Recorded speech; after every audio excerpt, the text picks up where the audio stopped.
Bienvenidos a Diálogos del Mostrador, el último capítulo de esta serie año 2024. Invitado hoy, Ministro de Economía Nicolás Grau. ¿Qué tal, Ministro? ¿Cómo está usted? Hola, Iván. Muy bien, muy contento y muchas gracias por la posibilidad de tener esta conversación. Bueno, hay habitués, llegamos a fin de año, costó sacar esto, quiero hablar antes de ponerme en lo medular. Vero, muchas gracias por la flexibilidad. Verónica es la que hace posible los cambios de horario, los cambios de fecha, pero acá estamos.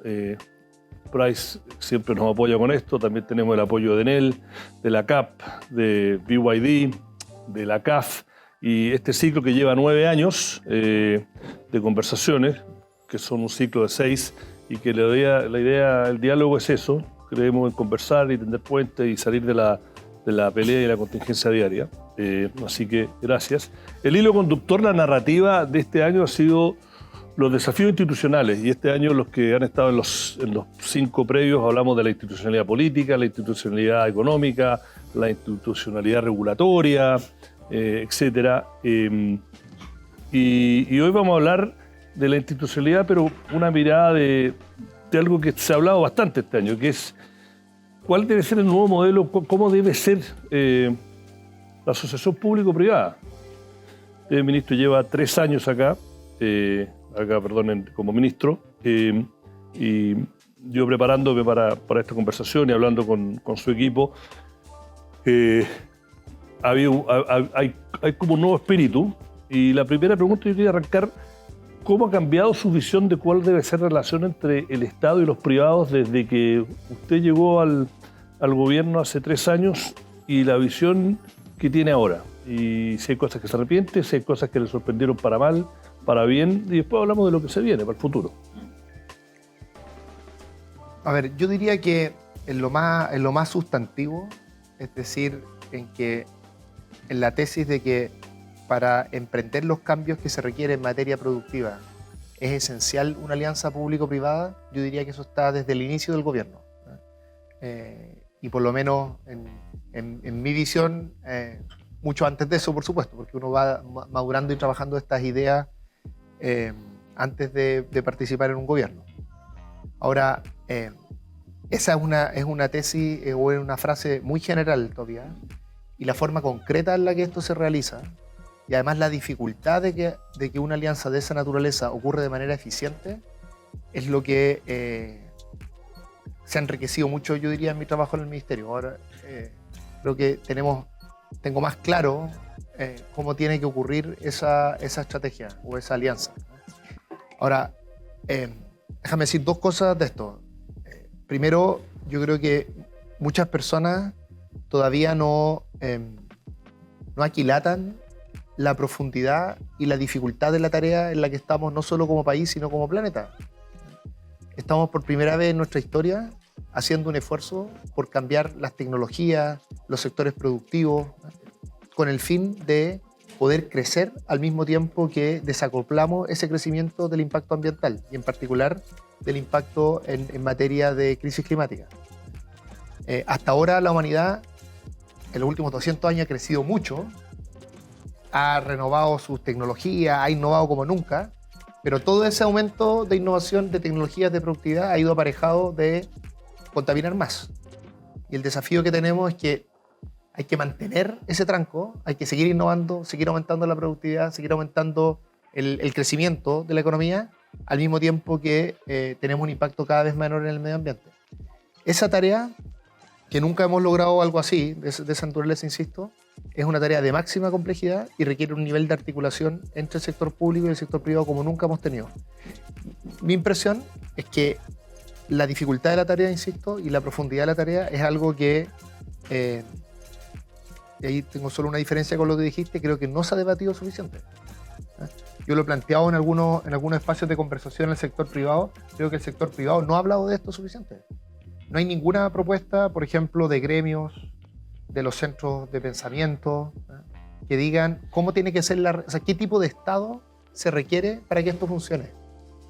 Toda la conversación se ha reducido al tema de permiso, que es muy importante y que es mi tarea principal actualmente. Por lo tanto, no voy a negar que eso tiene porque es parte de la necesidad de actuar de manera ágil y de lograr una buena articulación público-privada.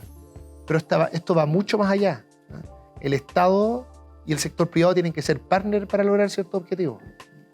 Y eso requiere articulaciones distintas al interior del Estado, requiere articulaciones distintas entre el Estado y el sector privado. Yo no veo, honestamente, que se estén haciendo propuestas en esta materia. Y creo que los empresarios hablan muy poco de esto.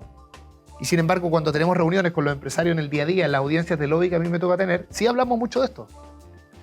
Sí nos toca en la práctica, cuando nos hemos articulado con los productores de hidrógeno verde en Magallanes, todo el tiempo estamos hablando de esto. De cómo nos coordinamos con el Ministerio de Obras Públicas, con el Ministerio de Transporte, con el Ministerio de Medio Ambiente, cómo se hace una buena articulación entre el sector privado, cómo vamos creando una industria que no existe en el mundo. Eso es de una dificultad muy grande, y en general de lo que se habla en la discusión pública es de tamaño del Estado, ¿no? Cuánto impuesto, y este discurso de déjennos hacer, eliminen los permisos, en fin. Lo estoy poniendo un poco como caricatura. Sí, sí. Pero es mucho más, la dificultad es mucho más grande que esa. Y si quieres lo podemos conversar en ejemplos concretos. Voy a ahondar. Yo voy a hacer una pregunta yo cuando hablo con empresarios sobre estos temas u otros, ellos reconocen un cambio, no sé la palabra profunda, dramático, pero hay un cambio importante en el último año de todo el Estado, a nivel de ministros sobre todo, y de que el desafío del crecimiento, el desafío de la permisología, pero lo que pasa es que hay una diferencia todavía muy grande de la conversación con un ministro o un alto funcionario de un ministerio de la moneda, y después cuando uno va a los mandos medios. Entonces, y muchos me dicen, mira, yo no sé si es ideológico o es simplemente cómo funciona o no funciona la burocracia. Y cuando uno de los empresarios que hablé de esto me dijo, mira, no voy a poder ir al evento, pero me interesaría que le preguntara al ministro si él cree que cuánto de esto y yo digo la palabra ideológica no con peyorativamente, que ideología, no, pero si cuánto de esto es política, de que los mandos medios no creen que hay una diferencia ideológica acerca de cómo se aborda esto, y cuánto es simplemente la burocracia que funciona mal, o que no se coordina, o que el mensaje no baja como debería bajar, ¿no? Tengo 3 respuestas a esa pregunta. Primero, todos los gobiernos tienen que, a medida que va avanzando su gobierno, tienen que ir logrando una buena mixtura de continuidad y cambio. Y efectivamente, nuestro gobierno, esto impulsado por el presidente, ha puesto un especial foco durante el año 2024 en materia de crecimiento. No es que antes la dimensión económica no hubiera estado presente, pero lo que pasa es que los 2 primeros años de gobierno, el esfuerzo principal estuvo en, digamos, solucionar todos los desequilibrios que traía la economía y enfocarnos en ciertos sectores que habían tenido problemas que habían estado especialmente afectados durante la pandemia. Entonces, hubo un foco económico, pero un foco económico en solucionar, digamos, problemas más bien de corto plazo, donde hubo que hacer, sobre todo, esfuerzos macroeconómicos muy relevantes. Pero el 2024 se identificó como un año en que esas condiciones, el grueso de ellas ya estaban saldadas y que había que justamente acelerar el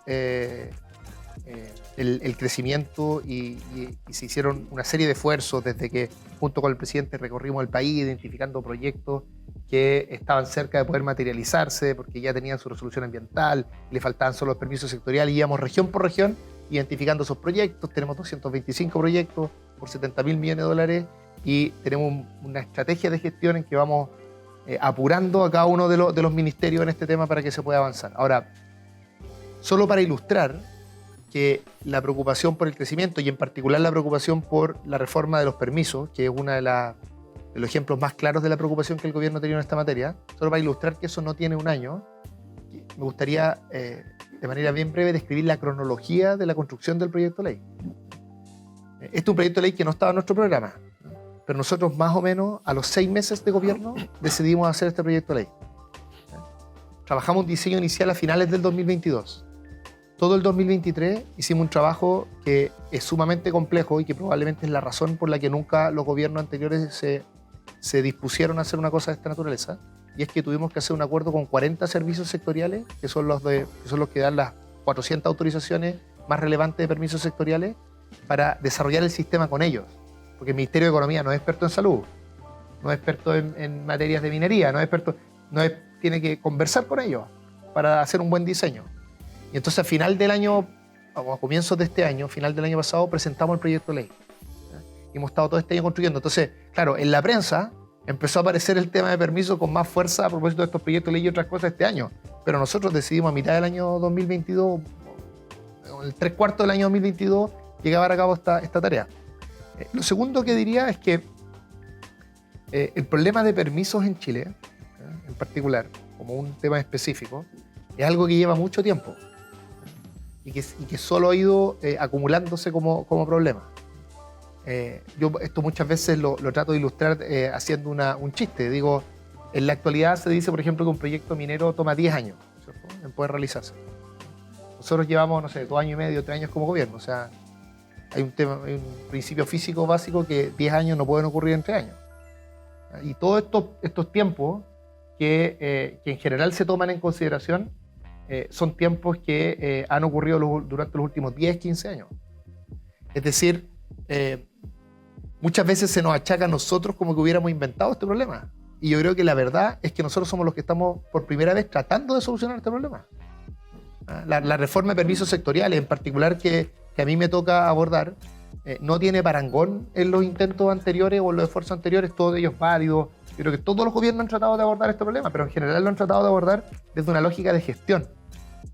Y la lógica de gestión no es suficiente porque, sobre todo en el caso de los permisos sectoriales, la institucionalidad está mal diseñada, o peor aún, nunca tuvo un diseño. Y lo último que diría es que es cierto, el Estado es una organización compleja, es una organización que involucra a muchas personas. La gran mayoría, además de las personas en los espacios, o no sé si la gran mayoría, pero una parte muy importante de las personas que actúan en las decisiones técnicas, no necesariamente fueron definidas por nuestro gobierno, y está muy bien que así sea, porque los estados necesitan burocracia que, en un buen sentido de la palabra, ¿no es cierto?, que tienen expertise y que exceden a los distintos gobiernos, y esas son la mayoría de las personas que muchas veces toman decisiones de esta naturaleza. Entonces, es cierto, mover al Estado para ponerlo en una nueva visión, en esta visión de que sin bajar la regulación, tenemos que lograr que la regulación, sin bajar los estándares de la regulación, opere más rápido. Ese es un cambio que requiere nuevas leyes, pero también requiere una cultura organizacional distinta. Y por eso es tan importante que el presidente haya recorrido muchas de las regiones del país empujando este tema. Porque el Estado es una organización compleja, pero es muy vertical. Y por tanto, que la principal autoridad vaya en distintas regiones y vaya diciendo hay que acelerar los procesos, eso no solo tiene un efecto en las personas que están sentadas en esa reunión, que tienen que responder y decir cómo están acelerando los procesos, sino que también es una señal muy importante a todas las personas que son parte del Estado. Entonces, yo me imagino que como cualquier ejecutivo o ejecutiva acá que trabaja en una empresa grande, por supuesto que mover una empresa o una organización grande de un estado a otro estadio, digamos, de un estadio a otro estadio, eso requiere normas, pero también requiere un ethos, ¿no es cierto?, un estado de ánimo. Y eso es lo que más cuesta mover, pero creo que el gobierno ha hecho esfuerzos porque eso ocurra. Nosotros, ministro, no me acuerdo si fue justo antes de que usted asumiera, ya el presidente Boric había sido elegido, o fue una entrevista en los primeros meses de haber asumido, fue en mi otro programa, en La Mesa, y una de las frases que usted dijo fue: nosotros no queremos que los empresarios nos tengan miedo, porque tenemos claro, estoy parafraseando, no me acuerdo exactamente, pero la cuña no es muy diferente. Nosotros no queremos que los empresarios nos tengan miedo, porque nosotros tenemos claro que las reformas que queremos hacer sin que rememos juntos son imposibles de hacer y van a ser graduales. Y la idea es que nos respetemos, pero no queremos que le hace mal a Chile que los empresarios nos tengan miedo. No es muy diferente la cuña, por favor. No, a 3 años usted ¿hay una relación más allá de las diferencias lógicas que pueden existir en una democracia? ¿Usted cree que ahora hay un diálogo fluido con el sector privado en que van a estar en desacuerdo en algunas cosas, pero más o menos hay acuerdo en que hay ciertos problemas que se tienen que abordar en conjunto, o sigue siendo crispada la conversación? No, más allá de lo que sale en los medios, ¿no? Yo creo que hay mucho diálogo y una relación de mucha colaboración.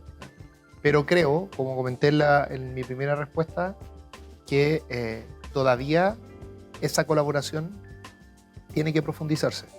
Y tiene que profundizarse no por una distancia política, sino, insisto, porque a cualquier gobierno, del signo que sea, va a tener la dificultad de que, yo diría, tanto el Estado como también la forma en la que piensan los empresarios de este tema no ha cambiado lo suficiente, ambos no han cambiado lo suficiente como para lograr una articulación público-privada como la que se requiere. Porque, insisto, la transformación productiva que tiene que hacer nuestro país, y que en parte está ocurriendo, si uno la quiere reducir a un tema económico, es básicamente, se requiere mucha inversión en nuevas tecnologías, que reemplacen tecnologías más sucias o que tienen un impacto mayor en el medio ambiente, y también mucha inversión en sectores productivos que estén más alineados con los desafíos ambientales y productivos del país y del mundo. Y eso, insisto, requiere un nivel de articulación que choca un poco con la lógica que predomina en el diseño de nuestro Estado, que no tiene que ver con nuestro programa o con nuestra visión política, sino cómo funciona nuestro Estado, que es más bien un Estado regulador. Así es como está pensado el rol del Estado en la economía. Pone reglas, los empresarios juegan con esas reglas. Pero lo que uno requiere para abordar este desafío en el que estamos como país y como humanidad es un Estado articulador, un Estado que es partner con el sector privado, que va descubriendo en conjunto cuáles son los desafíos que se tienen que abordar, y que tiene una relación de mucha más complicidad con el sector privado, que por supuesto es algo que está lleno de desafíos, porque eso se puede prestar para captura, se puede prestar en el fondo para que los intereses de un sector particular empiecen a regir la política versus los intereses del bien común, que es lo que debiera preocuparse la política. Pero creo yo, no hay otra forma de hacer esto. Entonces, esa lógica de mayor complicidad, de trabajar en conjunto, de ser partner, yo creo honestamente que no es un problema de nuestras convicciones políticas, o de cuánto nos conocíamos o no nos conocíamos antes con los empresarios, sino que es principalmente un problema de la forma en la que hemos pensado el Estado, e insisto, la ausencia de un debate más profundo respecto a cómo tiene que transformarse el Estado para que eso ocurra. Todas las conversaciones, insisto, giran en torno al tamaño del Estado, que es una conversación importante. Para nosotros como gobierno, por supuesto que también eso es importante. Nosotros creemos que tiene que haber una seguridad social potente, que las personas no tengan sustos básicos en su vida cotidiana, ¿ya? Que es básicamente lo que durante el siglo XX, la segunda mitad del siglo XX, hicieron las economías desarrolladas, con programas socialdemócratas. Eso Chile no lo ha hecho todavía todo lo que tiene que hacer, ¿eh? Y esa es parte importante de nuestra visión. Pero también es importante la otra parte, que es cómo hacemos esta transformación productiva. Y déjame dar un ejemplo bien concreto. Sí. Yo diría 2 ejemplos de cosas que estamos haciendo hoy en esta dirección. Lo primero es el proyecto de permiso, que es un proyecto que en una serie de dimensiones lo que está diciendo es: tenemos que confiar más entre nosotros. Algunas de las autorizaciones o permisos que son de bajo riesgo hay que pasar la declaración jurada. Eso implica moverse a autorregulación en la parte que tiene menos riesgo, y nos va a permitir abordar de manera mucho más eficiente, más rápido, la parte que tiene más riesgo. Y estamos haciendo esta reforma, insisto, institucional muy profunda. El proyecto de permiso altera 37 leyes. O sea, es un esfuerzo muy amplio por hacer una transformación que nos permita mejorar nuestra regulación. Y lo otro es nuestro proyecto de la Agencia de Financiamiento, Inversión y Desarrollo, que es lo que durante la discusión programática le llamábamos Banca de Desarrollo, y después nuestra visión fue que, por lo menos en el contexto de Chile, haberle llamado a Banca de Desarrollo no era una buena idea, porque esto no es un banco, tiene otras lógicas. Esa Agencia de Financiamiento e Inversión para Desarrollo, que dicho sea de paso, es un proyecto de ley que lidera la subsecretaria Petersen, es un proyecto que ya salió de la Comisión de Hacienda y prácticamente con unanimidad. O sea, solo tuvimos en algunos casos el voto en contra del diputado republicano, pero todo el resto lo está apoyando y probablemente la próxima semana lo vamos a votar en la Cámara de Diputados. Ese proyecto lo que va a permitir es que cuando una empresa, sobre todo empresas más pequeñas, van a un banco y dicen tengo una nueva tecnología en la cual quiero invertir, ¿eh? Y el banco le dice, sí, mire, está interesante su proyecto, pero tiene mucho riesgo. Lo que va a hacer esa institución es que le va a dar una garantía al banco para reducir eso el riesgo y entonces el banco va a poder prestar. Va a ser de nuevo una alianza de los bancos, tanto el Banco Estado o los bancos privados, para acelerar la transformación productiva de los... ¿Y cuál va a ser el gobierno corporativo de eso para que el amigo de un amigo que trabaja en la agencia le consiga las lucas por un proyecto que a lo mejor no debería ser? Esa es una pregunta clave. Porque ahí entra lo que dice usted, la cooptación, por supuesto. El gobierno, clientelismo. Para decirlo en breve, el gobierno corporativo de esto es un gobierno corporativo que sigue todos los estándares que propone la OCDE en esta materia y que va a ser una mejora sustantiva respecto a lo que existe en la actualidad, porque ya hay una institución que hace algo parecido a esto, lo que pasa es que no es la escala que a nosotros nos gustaría. Es Corfo. Con Startup Chile, ¿no? No solo con Startup Chile. Corfo tiene una gerencia, que es la gerencia financiera de Corfo, que se dedica a hacer esto, lo que se denominan instrumentos de segundo piso, que son ya sea créditos a bancos para que bancos presten o garantías a bancos para que bancos presten con menos riesgo. Esos son, en resumen, los instrumentos de segundo piso. ¿Cuál es el problema? Eso tiene distintos problemas, pero uno de los problemas es que el gobierno corporativo de Corfo es un gobierno corporativo muy político. Lo presido, de hecho, yo. Yo soy el presidente de Corfo y además hay un vicepresidente ejecutivo que es quien lidera realmente la institución, que es Benavente. Ese es un gobierno corporativo razonable para articulaciones productivas, para políticas de fomento, para muchas de las cosas que hace Corfo y que va a seguir haciendo Corfo. Pero no es un gobierno corporativo razonable para una institución que tiene un rol principalmente financiero. Y además, esta institución no solo nos va a permitir tener un mejor gobierno corporativo, profesional y dedicado a temas financieros, sino que además nos va a permitir que esto va a ser una sociedad anónima que va a tener, finanzas separadas del resto del Estado y de todas las otras cosas, y por tanto va a poder ser evaluada su sostenibilidad financiera, que es algo muy relevante para efectos de una institución que tiene justamente un rol financiero. Entonces, el cambio en el gobierno corporativo y de escala es lo fundamental que hace esta institución. Y además es bien eficiente porque la gente que trabaja actualmente en Corfo en esto se va a ir a esta nueva institución, porque tiene no es que van a partir de la nada, sino que van a partir con décadas de trabajo en esta materia. Entonces, esos dos proyectos, fíjate que lo que hacen es que uno está muy preocupado principalmente de acelerar la inversión, que es lo de permiso. Y el otro está preocupado de que esa inversión que hay que acelerar vaya orientada a los desafíos que tenemos. Porque este es un problema de velocidad y de dirección en la inversión. Más rápido necesitamos la inversión y también necesitamos que esté más orientada a los desafíos ambientales. Y esos son dos ejemplos bien concretos de políticas que estamos realizando. Una que estaba en nuestro programa, que es esta idea de esta Agencia de Financiamiento e Inversión para el Desarrollo, y otra que no está en nuestro programa, que es el proyecto de permiso. Cuestión que yo creo que es muy normal, pero razonable. Los gobiernos tienen que ir dependiendo de las exigencias, de sus análisis, ir adecuando en el fondo los proyectos que plantean y que van impulsando. Ministro, mirando un poco más a lo que se viene o lo que le gustaría que se venga, ¿dónde la minería, salvo este proyecto del litio, que es una propuesta bastante original, que la que hizo Codelco con el apoyo del gobierno con el tema de la explotación del litio, pero el resto de la minería no como avanza por sí mismo porque los incentivos económicos están, el cobre está acá, etc. ¿En qué áreas usted cree que hay espacio o a lo mejor ya está pasando en que esta visión de cómo debe funcionar lo público y lo privado debería enfocarse? La transición energética, pero más específico, por ejemplo, acá hay gente del mundo de la energía, yo creo que este año quedó claro para muchos, o la ciudadanía, de que la normativa que rige nuestro sistema eléctrico está obsoleta. Yo creo que todo el mundo, el ministro Pardo lo ha dicho, en el Congreso se ha hablado, y tenemos el desafío del proyecto de transmisión, lo Aguirre. Mi pregunta es, ¿qué rol puede tener el gobierno en acelerar eso que todo el mundo está de acuerdo que es de urgencia?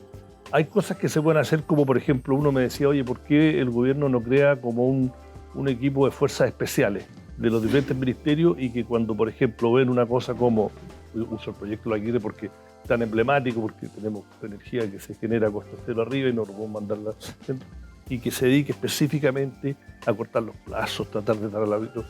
Ese es un ejemplo, pero no sé, le dejo la cancha. ¿En qué tipo de área, en qué tipo de industria usted cree que hay espacio para crear, para trabajar en conjunto y cómo sería eso en la práctica? Sí, a ver, parto por el tema de minería. Primero comparto contigo que en minería, no solo, o sea, no solo en cobre, también en litio y en otros ámbitos de la minería, hierro, por ejemplo, Chile está teniendo un pipeline, o sea, una suma de proyectos y una proyección sumamente interesante.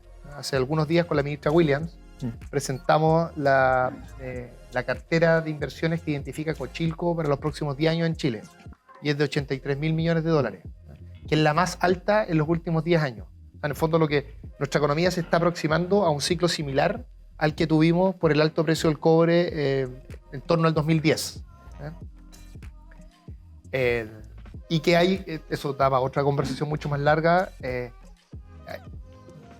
está además, tiene la particularidad del tema del litio, donde yo creo que efectivamente ha habido mucha innovación de política pública, y este acuerdo ya firmado en el fondo entre Codelco y SQM es como el ícono de lo que uno puede hacer con una buena articulación público-privada. Fíjate que con ese acuerdo, nosotros cuando entramos al gobierno no había ni un proyecto más de litio sobre la mesa, ninguna posibilidad de duplicar la producción, a pesar de que No, estaba el de Piñera que se lo bajaron.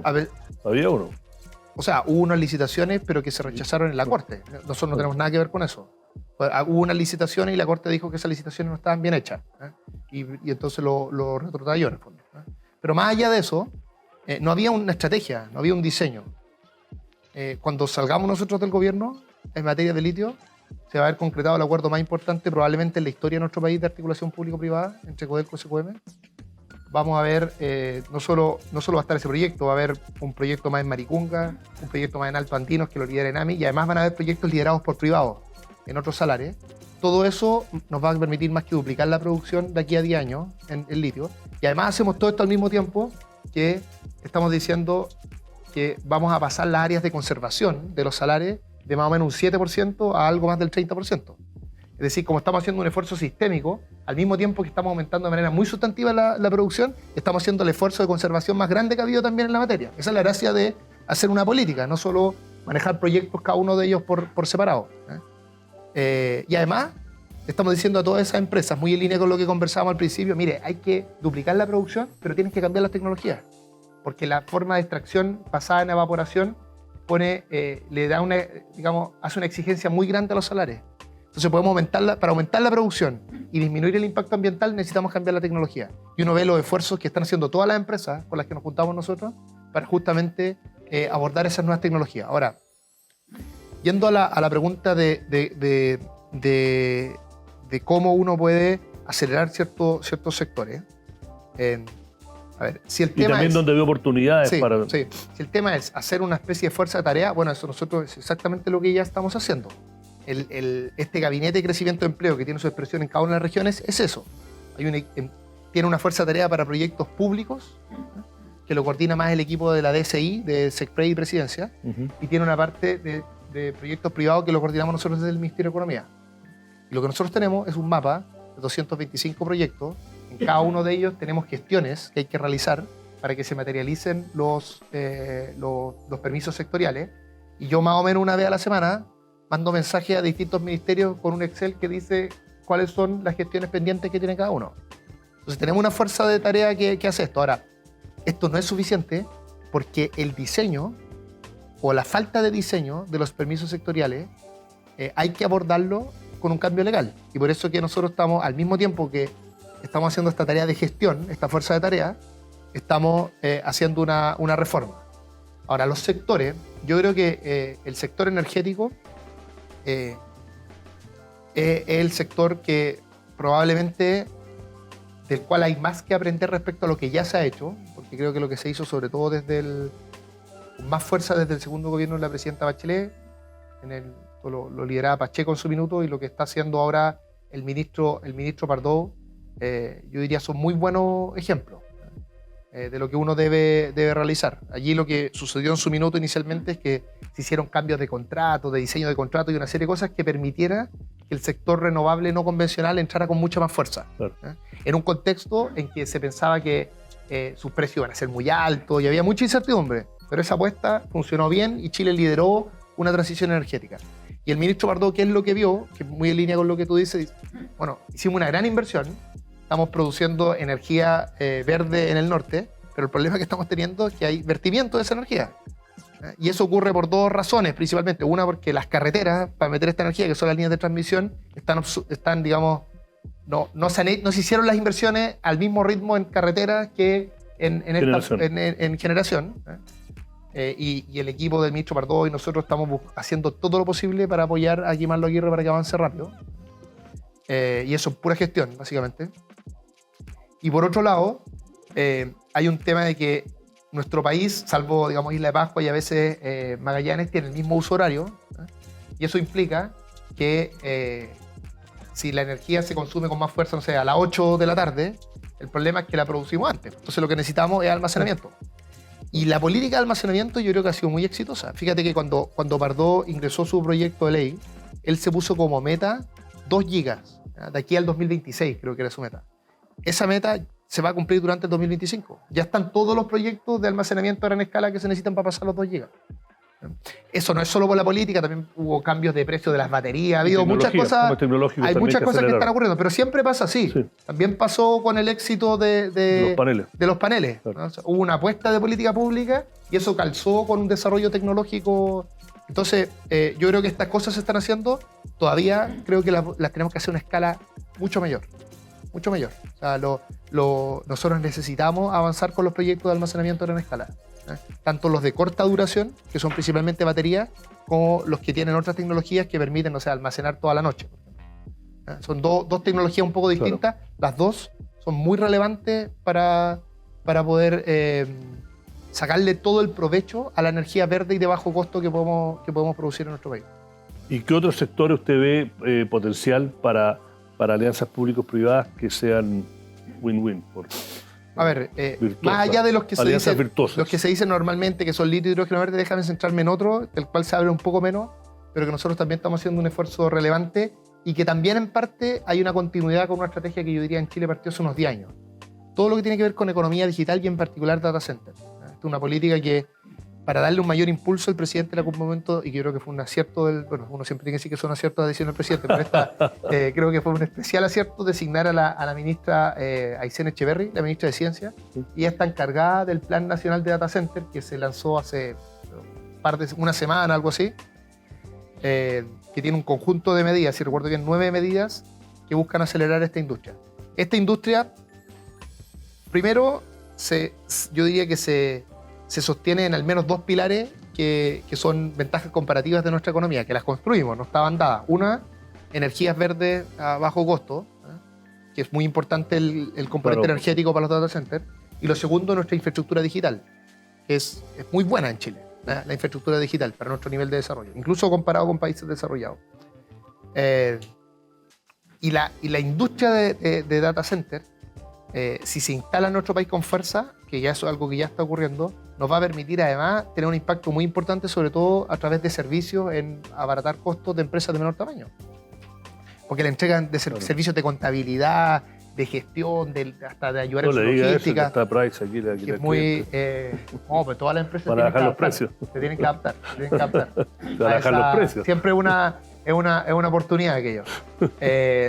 Entonces, esa es una política que cuando uno conversa con la gente de Invest Chile, que Invest Chile tiene como unos 10 años, ellos saben que están impulsando este esfuerzo de promover la inversión en data center, por lo menos desde esa época. Entonces, bueno, es una mezcla esto entre cambio y continuidad, pero creo que el centro que le ha puesto nuestro gobierno al designar una ministra, bueno, la ministra Aysén, la gracia que tiene es que no solo está en un ministerio que está relacionado con esto, sino que ella ha trabajado en la industria, ha trabajado en Corfo, ha trabajado en ANIT, conoce muy bien este tema, entonces es una muy buena persona para dirigir esa orquesta. Entonces ese es un ejemplo de un espacio que requiere mucha articulación público-privada, que tal vez tiene menos discusión pública y que se basa en nuestras ventajas y puede darle más ventajas todavía al resto de la economía. Ministro, vamos a entrar un poco al área geopolítica y Chile para bien, creo yo, pero bueno, para bien o para mal, para alguna gente para mal, pero Chile tuvo un modelo de desarrollo en los últimos 35, 40 años basado en libre comercio, apertura al mundo, bajo impuestos, tratados de libre comercio, y eso más allá del ruido externo en general se ha mantenido, ¿no? Este gobierno llegó con ideas de cambiar algo de eso, pero eso duró poco y estamos más o menos lo mismo. Ahora se viene un cambio que ya lo estamos viviendo. No, la vuelta de Trump a la Casa Blanca creo que es una señal potente en que hay más proteccionismo, más regionalismo, ¿no? Y nosotros, a pesar de que ya somos 20 millones de habitantes y una economía no chica, mediana, no, ¿cómo entra de esto lo que estamos hablando ahora? ¿Cómo se adapta Chile? ¿Cómo nos adaptamos nuestro modelo económico a esto? ¿No? Porque es una nueva realidad. Si uno quiere, yo lo digo, bueno, esto como que todo lo que está pasando ahora es como el fin del consenso de Washington y está mostrando en una era que a lo mejor dura 4 años, pero a lo mejor dura 20 años, que afecta un poco el modelo que ha tenido Chile en los últimos 30, 40 años para crecer y desarrollarse. A ver, yo diría lo siguiente. Primero, voy a contestar en mi visión antes de entrar al gobierno. Sí. En lo personal, y creo que nuestro equipo económico en general, nosotros nunca hemos tenido una visión contraria al libre comercio mundial. De hecho, nuestra preocupación principal en los tratados de libre comercio no dice relación con bajar los aranceles, sino más bien con las otras partes de los tratados de libre comercio que algunos que se hicieron, yo diría, hace mucho tiempo en el mundo en general, tenían una mirada de restringir mucho lo que se podía hacer en la política local. Por lo tanto, el problema no era los aranceles, sino que la otra parte de los tratados de libre comercio. La buena noticia, a mi juicio, que no solo Chile, sino que todo el mundo entendió que era importante darle más espacio de política a los países. Entonces, yo creo que lo que tiene que ocurrir, ojalá, es que se mantenga con mucho vigor el libre comercio, porque eso nos permite ganar eficiencia en el mundo, al mismo tiempo que se les da cierto espacio de política a los países, que no tiene que ver con cuestión arancelaria, tiene que ver con otro tipo de cosas, y eso es lo que ha hecho por lo demás nuestro gobierno, y creo que un caso súper exitoso de aquello fue cómo se negoció la modernización del acuerdo de la Unión Europea, donde se encontró, a mi juicio, un excelente equilibrio entre mantener este acuerdo que es tan importante para el país, al mismo tiempo de ciertos aspectos puntuales ganar más espacio de política. Ahora, ¿qué hacer en este concierto internacional? Yo diría que lo primero es que Chile tiene que mantener su estrategia de apertura al mundo, también mantener su estrategia de diversificar y no... ¿Matriz productiva? No solo matriz productiva, sus actores, con quienes comercian en el mundo, yo creo que eso es muy importante, no hay por qué elegir. Nosotros siempre hemos tenido, y esto es una tradición en los distintos gobiernos, una mirada amplia con distintos mercados, y entonces el presidente ha hecho distintos viajes a Estados Unidos, el presidente ha hecho un viaje a China, todos los presidentes de Chile, de hecho, han visitado China también, y por supuesto han visitado Estados Unidos, Europa, en fin, todo eso nos tenemos que preocupar. Hay que mantener esa estrategia. Pero también creo que tenemos que hacer un esfuerzo mayor por aprovechar estos tratados a veces desde una perspectiva distinta. Y déjame dar un ejemplo que va a parecer bien pedestre, pero yo creo que va a ilustrar de manera súper concreta el tipo de cosas que yo creo que debiéramos hacer con mayor intensidad. Chile tiene, ¿cierto?, en el concierto de Sudamérica, la red de tratados de libre comercio más potente. Nosotros tenemos más o menos tratados de libre comercio con el 85, el 90% del PIB, y ahora estamos haciendo un esfuerzo como gobierno de ir por India, que es básicamente lo que queda grande como países.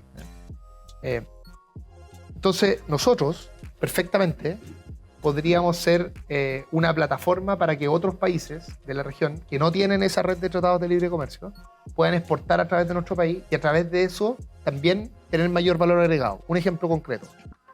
Esto, voy a sacar un ejemplo que he conversado con empresarios específicamente. Alguna vez un empresario argentino que vino en una delegación hace un tiempo me decía que tenía un acuerdo con un empresario chileno. El argentino producía duraznos.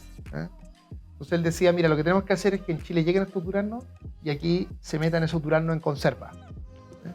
Y entonces, como se meten esos duraznos en conserva, significa que ya tuvieron una agregación de valor suficiente, una alteración del producto suficiente, como para que esos productos salgan como chilenos. Y por lo tanto puedan acceder a los tratados de libre comercio que tiene nuestro país. El durazno como tal, Argentina probablemente no podría acceder a todos esos tratados de libre comercio, porque si a nosotros nos ocupa simplemente como plataforma, no es suficiente para poder acceder a nuestros tratados. Entonces, fíjate que ese es un ejemplo un poco contraintuitivo de lo que uno piensa naturalmente, porque uno pensaría tratados de libre comercio, desindustrialización. Esa es como la crítica histórica que existe a esos tratados. Bueno, tenemos que darle vuelta a eso y ver cómo nuestros tratados de libre comercio, sobre todo en alianza con países de la región, pueden ser oportunidades para más manufactura y mayor valor agregado. Pero hay que trabajar en eso. O sea, yo creo que lo que es cierto es que la estrategia que siguió Chile, con las miradas más optimistas o más negativas que pueden existir de esa estrategia de los últimos 30 años, es una estrategia que si se continúa tal cual como se ha hecho hasta ahora, no va a ser suficiente. Pero déjeme darle un ejemplo. Entonces, por lo tanto, hay que hacer cambios, y aquí estoy haciendo un ejemplo súper micro de los tarros de durazno, pero eso se puede extrapolar a muchos otros campos de la economía. Yo le voy a hacer un ejemplo también micro, pero que también es real. Uno de las empresas que es parte de la alianza que hago diálogo es BYD, ¿no? Entonces ellos tienen un proyecto que nos dicen en Chile se han demorado mucho, no, son muy lentos, que es aprovechar esta normativa que si tú produces valor agregado con litio, te lo venden a un precio más barato. Ellos, la idea era hacer parte de la batería. Material catódico. Claro, y esa batería, la idea es mandarla a la fábrica gigante que están armando en Brasil de autos eléctricos y buses, y de ahí exportar dentro de la región y a Estados Unidos.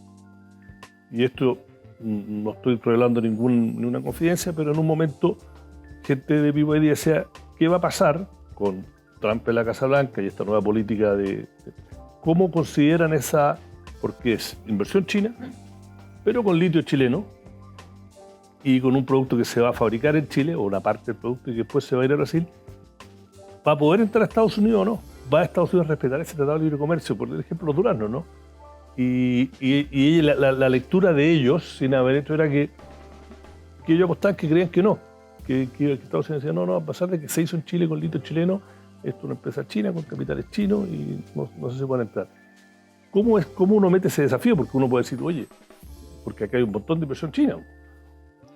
Sí, bueno, yo obviamente lo puedo responder por no, qué va está a ser bien, el gobierno. pero estoy dando un ejemplo, sí, igual como usted el del de los duraznos. Pero lo que sí puedo decir es que ese proyecto en particular, que es un proyecto que surge de una política que tiene Corfo y en articulación con BYD, es un proyecto fundamental, es parte de la Estrategia Nacional del Litio, y justamente lo que le dice a esa empresa y a otras que pudieran estar interesados a futuro en esto, porque Corfo va a seguir haciendo aperturas de estos llamados, es que yo diría más que el precio, lo más importante es que le dice, si usted produce material catódico en Chile, tiene con total certeza el acceso al litio. Claro. Entonces tú le das certeza en la oferta, que para alguien que ocupa el litio como insumo es muy, muy importante. Es parecido a como si estuvieran integrados. Como si en este caso BYD fuera parte de la empresa que extrae litio. Este es un diseño que viene del Corfo de Vitrán, que yo creo que fue un acierto ese diseño de política pública que ha costado harto implementarla, pero que yo soy un defensor de esa política. Creo que fue un acierto de Vitrán ese diseño. Ahora, cuál va a ser el mercado final de estos productos, es una cosa que depende de muchos temas, pero digamos, el litio se va a consumir en distintos lugares. Tal vez alguna inversión en Chile van a ir a un mercado, otra inversión en Chile van a ir a otro mercado, y son parte de las cosas que hay que realizar. Y además, algo que me gustaría resaltar, a propósito de cuando tú hablabas del acuerdo entre Codelco y SQM, el sustento de ese acuerdo es un nuevo contrato, que existe un borrador de ese contrato y que actualmente está siendo conversado en consulta indígena, de hecho, entre Corfo y Codelco, donde Corfo le dice a Codelco, usted va a tener el derecho a explotar esa parte del salar del 2031 al 2060 bajo una serie de condiciones. Una de las condiciones es que se mantiene este tema de este mecanismo que inventó Vitrán. Por lo tanto, básicamente lo que estamos diciendo con eso es que si esto se hace bien, no solo va a asegurar si esto funciona, en el fondo, la oferta con certeza hasta el 2030, sino que hasta el 2060. Y por lo tanto les va a dar un horizonte de más tranquilidad a las empresas que quieran hacer esas inversiones, por ejemplo, para producir material catódico. Entonces creo que ese acuerdo que hicimos Corfo-Codelco, que a su vez viabiliza el acuerdo entre Codelco y SQM, es algo clave también para dar un horizonte que dé certeza y que por lo tanto pueda hacer estas inversiones de valor agregado. Voy a hacer la última pregunta antes de abrir el espacio a que los participantes le hagan alguna pregunta. Usted más o menos sabe cómo va a terminar los 4 años. Mi pregunta es... Nunca sabemos cómo vamos a terminar los que son 12 meses. No, solo sabemos el tiempo. Claro, el tiempo. Yo soy muy optimista de cómo vamos a terminar. Pero bueno, esa es mi pregunta. Eso, sí. A ver, cosas que cuando llegó al ministerio dijo, esto me gustaría hacer en los 4 años que estoy acá. ¿Qué es lo que ha podido hacer, qué no ha podido hacer y qué cosas le gustaría lograr en el último año? Bueno, yo diría que lo principal, nosotros estamos en una agenda legislativa muy importante, que como comentaba con anterioridad, tiene elementos que estaban en nuestro programa y eran fundamentales. Por de pronto, lo que tiene que ver con esta institucionalidad financiera que nos permite acelerar el desarrollo. Uh-huh. Y por otro lado, por ejemplo, todo lo que se está haciendo en pesca, eso también es la parte de nuestro programa. Y por otro lado, propuestas que no eran parte de nuestro programa, pero que a 6 meses de gobierno nos dimos cuenta que era fundamental. Y tuvimos, creo yo, el arrojo de hacerlo, a pesar de que administraciones anteriores tal vez pensaron que había que hacerlo, pero no estuvieron dispuestos a hacerlo. De hecho, el tema de permisos, cuando lo discutíamos en el gabinete inicialmente, todos estaban a favor, pero algunos otros nos decían, oye, pero van a hacer una reforma gigante, van a tener que negociar con todo, y todos los efectos de esto, los más sustantivos, van a estar en la administración anterior. O sea, la administración posterior. Claro. Y ahí el presidente fue muy, yo diría, firme. Es decir, bueno, si Chile tiene una proyección de un crecimiento de 2%, algún gobierno tiene que empezar a hacer reformas estructurales que permitan crecer más. Aunque esos efectos no vayan a impactar en el corto plazo. Yo diría que ese legado, que tiene legado en materia financiera, en materia de permiso, en materia también de distribuir mejor los recursos, que es lo que hace nuestra ley de pesca, es la combinación de esas cosas nos va a permitir generar condiciones para que el país crezca más. Y después hay otras partes de mi agenda que me importan mucho, en muchas de ellas que trabajamos con otros ministerios, que no pasan por un proyecto de ley. Creo que lo que estamos haciendo en hidrógeno verde en distintos lugares es muy interesante. Lo de litio, que lo de hidrógeno verde lo lidera Energía, ¿no es cierto? Pardó. Pero nosotros participamos con mucha fuerza ahí.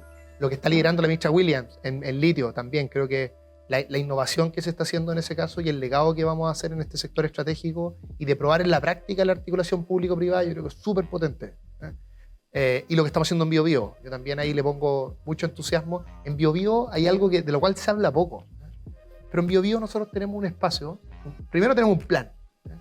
Segundo, tenemos un plan que está construido con los sindicatos de los sectores industriales más relevantes y con los gremios empresariales de la región y con el gobierno regional, tanto el que va saliendo como el que viene. Tuve una muy buena reunión hace algunos días con Yacaman, con el gobernador electo. Es muy interesante lo que hay allí porque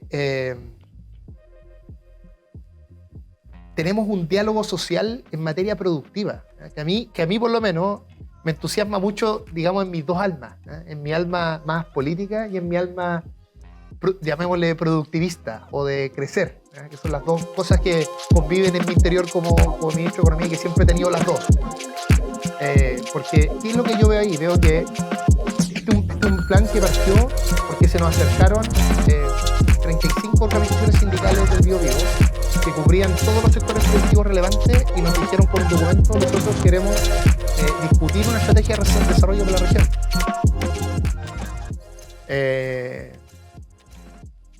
Que es un documento que a mí nunca me ha entregado ni otro sindicato de nuestra región, ni tampoco un gremio empresarial en nuestra región. Nunca me han llegado a una región con un documento así que alguien diga del mundo privado, ya sea empresarial o sindicato.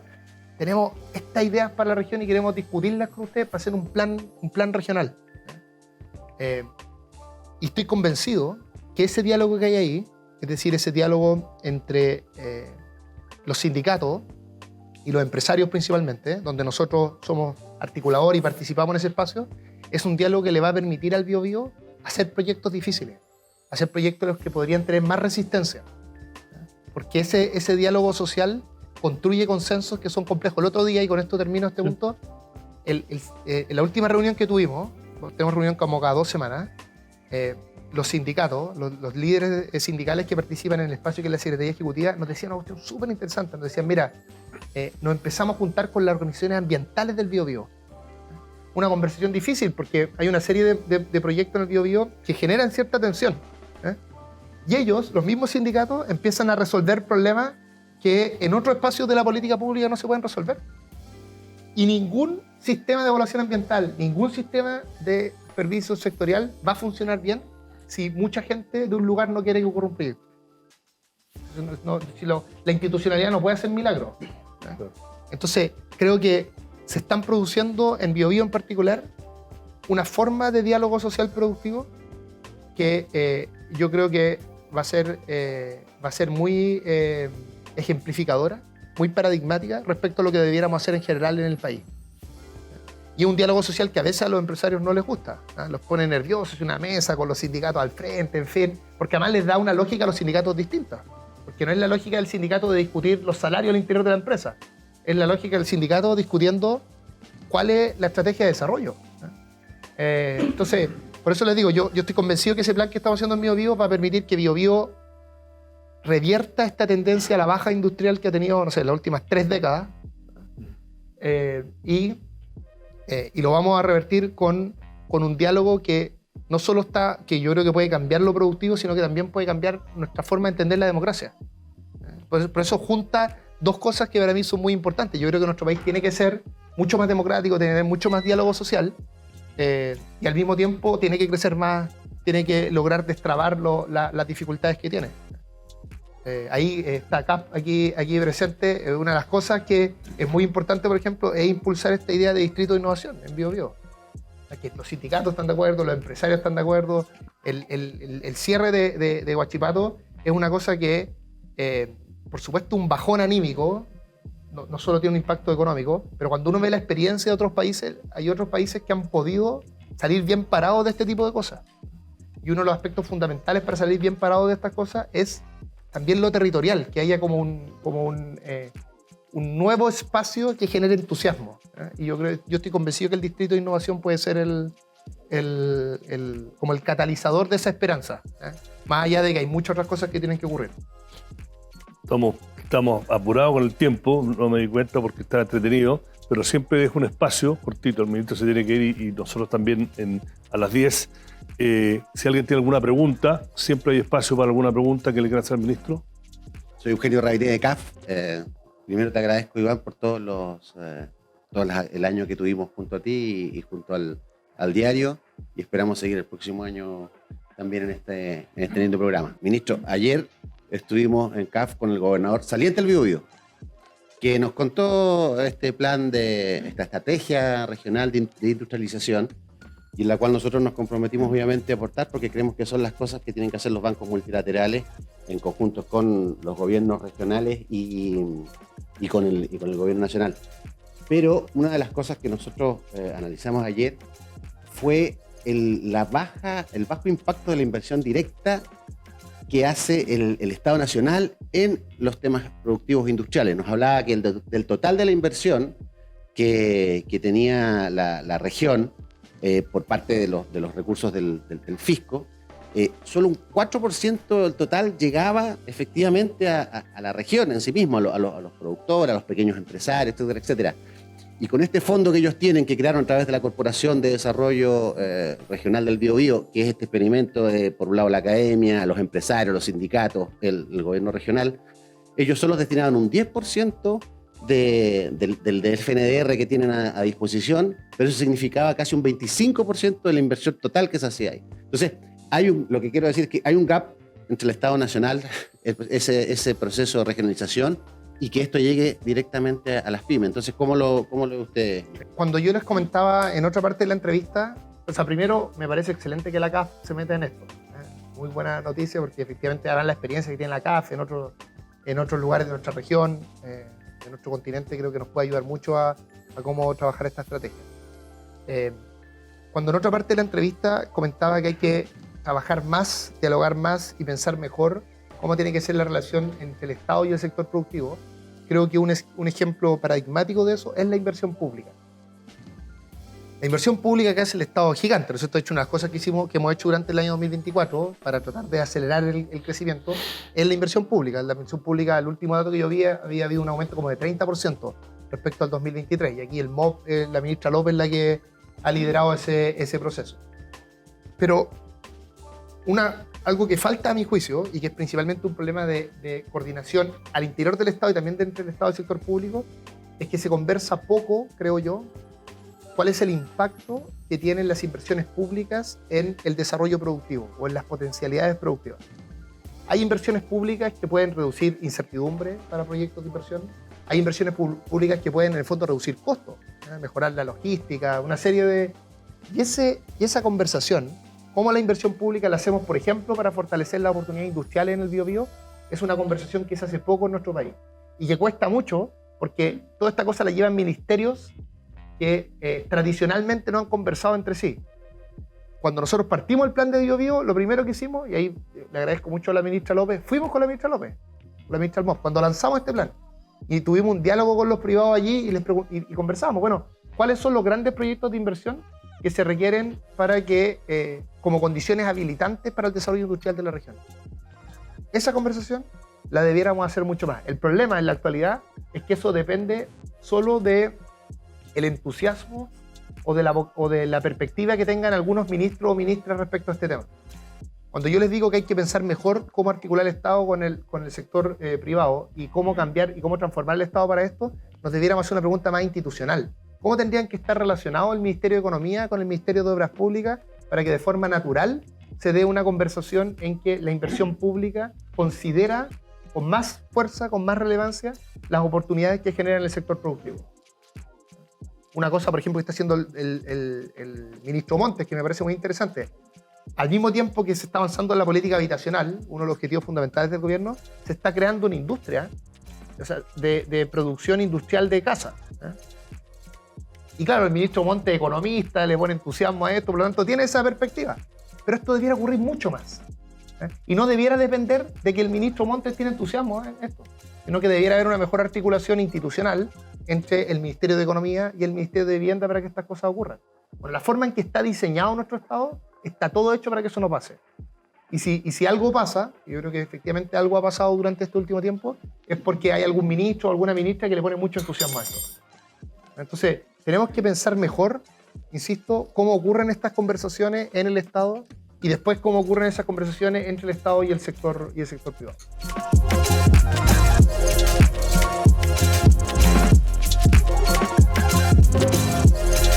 Muy buena pregunta. Tuvimos recién, estos últimos días, he tenido reuniones tanto con toda la Federación de Sindicatos del mundo de salmonicultura y también con las organizaciones gremiales, Salmón Chile en particular hace algunos días.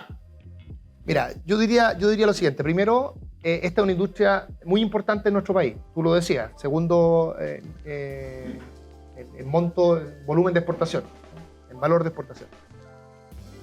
Yo creo que nuestra visión es que esta es una industria que se puede desarrollar y a nosotros nos gustaría que se desarrollara, pero es una industria que también tiene que pensar cómo hace ese desarrollo sostenible en el tiempo. Déjame ilustrarlo esto con la minería. Aquí este es un ejemplo que se lo he dicho muchas veces a la industria de la salmonicultura. La minería en Chile hace unos 20 años, 15 años, este es un problema que todavía sigue lo que voy a decir, pero a mi juicio se resolvió. Su problema principal era el agua. Y tú, al lugar que fueras, veías que las mineras tenían una relación tensa con las comunidades a propósito del agua. Y en algún momento la minería, la gran minería en particular, habría que preguntarle a la gente que estaba allí. Yo no sé si por presión social, porque tuve una visión estratégica, la razón que fuera, hicieron un cambio estructural y dijeron, vamos a empezar a ocupar agua del mar. Algunas mineras lo que hicieron fue pasar sus procesos productivos los transformaron para poder ocupar agua salada en el proceso productivo propiamente tal, y otras lo que hicieron fue desalar. Y hay una estrategia que yo diría, la gran mayoría de las grandes mineras en Chile de aquí al 2030 van a tener desalada. Eso a mi juicio es fundamental, fue fundamental. Y permite, creo yo, que no hayan, por supuesto los proyectos mineros son grandes, tienen impactos ambientales, tienen procesos de evaluación ambiental compleja, en fin, pero yo diría que no hay una traba estructural al desarrollo de los proyectos mineros. Se solucionó el problema. Lo que yo siempre le he dicho a la industria de la salmonicultura es que ellos tienen que encontrar cuál es el equivalente del agua de mar. ¿Cuál es el cambio que tienen que hacer para que se destrabe esa industria que tiene mucha conflictividad?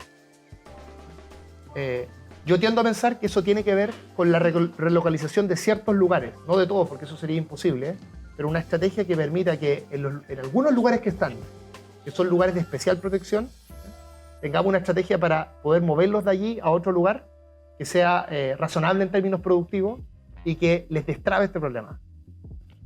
Yo creo que por distintas razones no hemos sido capaces de construir ese diálogo. Es difícil que lo haga ya este gobierno, probablemente. Pero es un diálogo que tiene que ocurrir. Porque sobre todo una industria que exporta tiene que lograr que sus credenciales ambientales no estén en jaque. Porque si no van a tener problemas con los compradores en algún momento. Esa es mi visión. Por lo tanto, es una industria súper importante. Yo creo que me encantaría a mí que se pudiera desarrollar y crecer. Habría que ver a cuánto puede crecer, en fin, eso ya es más... normalmente cuando alguien dice una cifra cerrada, eso es más bien una cosa de marketing que alguien realmente vio cuánto se podía crecer. Pero, digamos, yo creo que una industria que podría crecer, podría desarrollarse, pero tiene que lograr hacer una estrategia, y tenemos que lograr entre todos que esa industria pueda construir una estrategia que le permita desarrollarse de forma sostenible. Y eso requiere diálogo, requiere posiciones incómodas en los gobiernos y posiciones incómodas en los empresarios. Y no, por ahora, por lo menos, no se ha logrado configurar esa conversación. Ojalá ocurriera.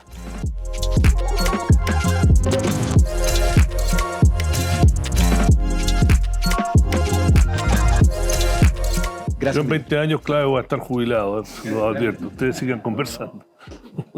Bueno, pero los jubilados igual conversan. Sí, pero voy a estar conversando cosas más tonteras con mis amigos. No, a ver, yo diría que es muy mala idea que un gobierno cuando le quede un año empiece a hablar de su legado, porque hay cosas que después pueden no resultar, en fin. Pero creo que en una pregunta anterior algo dije en este sentido. Yo creo que efectivamente si las distintas cosas que nosotros estamos realizando se concretan, y me imagino que eso va a ocurrir, creo que nosotros vamos a dejar condiciones para que el país crezca más y además crezca de manera sostenible. Es lo que nos anima. Ahora, si eso va a ocurrir realmente, no me corresponde ni a mí decirlo. Creo que es mala idea hacerlo más en este momento. Serán otros los que tendrán que ver si eso ocurrió o no ocurrió, en qué sentido ocurrió, a qué escala. Pero esa es por lo menos nuestra orientación. Ese es nuestro objetivo. Bueno, muchas gracias, ministro Grau. Este ha sido el último capítulo, la última conversación de diálogos del Mostrador de este año. Algunos de ustedes son ya caras conocidas. Les agradezco haber encontrado tiempo en diciembre en venir y participar. Los que no pudieron preguntar, les pido disculpas, manejé mal los tiempos. Y nuevamente, ministro, muchas gracias por haber Yo soy venido. muy bueno para hablar, ese es un problema. Pero está bien, yo también. Y tú además me dejaste hablar, que lo agradezco mucho, porque no pasa bueno, siempre en la entrevista. Es que la verdad que no es chamullo, no es cliché. La idea, 9 años cuando lanzamos Diálogo, era esto. La idea es que se podía conversar y dialogar. Así que muchas gracias. Y gracias a todos los que han hecho posible el equipo de producción, el equipo de Price, que siempre nos acoge también, y los del desayuno. Así que gracias. Y será el próximo año, nos volveremos a reunir acá. Gracias.